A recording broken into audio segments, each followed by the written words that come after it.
իტერացիա շարունակելով խնդիրների դիտարկումը, հիմա միասին դիտարկենք հետևյալ խնդիրը։ Ուրեմն ունենք տող string, եւ այդ տողում ինչ որ նախադասություն է գրած, որի տառերը մի քանի անգամ կրկնվում է։ Պետք է ուրեմն ձևավորել սրանից dictionary հետևյալ կերպ։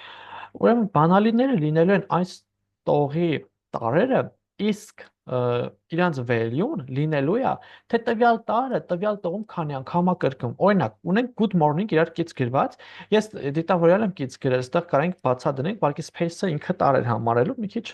դրանից խուսափելու համար այսպես եմ գրել։ Ու կարենք նաև դայլանք, ոչ մի խնդիր չկա։ Ուրեմն տեսեք, G-ն երկու անգամ անդում, սկզբում եւ վերջում։ Դրա համար ստանում ենք G-ն երկուսով, on 3 անգամ, երկու հատ good-ում, մի հատ morning-ում, ու այդպես շարունակ մնացածները արդեն նույն պրինցիպով, նույն մոտեցմամբ գրվում է։ Հիմա փորձենք այս խնդիրը արդեն մոդելավորել, ծրագրել։ Ուրեմն ինչպես ենք անում, նախ եւ առաջ եկեք ես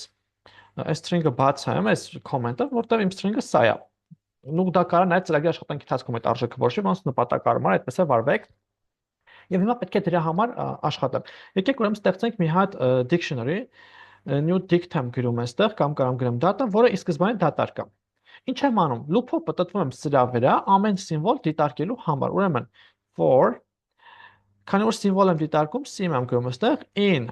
ուրեմն string, նու կարանք el գրենք։ Բարգի in ես հիմնականում օգտագործում եմ այստեղ այն դեպքում, երբ այստեղ range-ի մեջ եմ պատտվում, այսինքն ինքը համապատասխանում է index-ի, թվային արժեք index եմ դիտարկում։ Հիմա ամեն սիմվոլի համար ինքը հանդիսանալու է իմ dictionary-ի համար բանալի, այսինքն այստեղ կարամ գրեմ new dictionary-ին եւ իրան որպես բանալի տալու ենք ուրեմն sim-ը։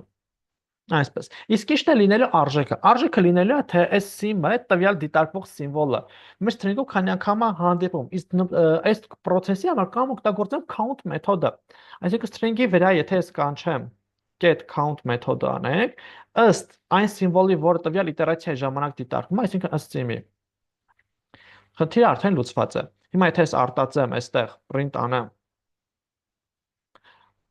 new dictionary, ապա այդ դեպքում տեսնելու եմ թե տվյալ սիմվոլը dictionary-ում քանի անգամ է կրկնվում։ Այսա։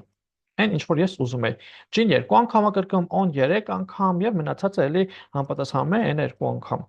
Վերջ ընկերներ, այս էր այս խնդրի պահանջը, եթե հարցեր կունենաք մեկնաբանության դաշտում գրեք, սիրով պատրաստ եմ պատասխանել հարցերին, չմոռանաք բաժանորդագրվել YouTube-յան ալիքին, տարածել վիդեոկուրսերը, որպեսզի կարողանանք ավելի շատ մարդկանց օգտակար լինել։ Առջևում այլ ավելի հետաքրքիր խնդիրներ են սպասվում։ Լավ մնացեք, կհանդիպենք։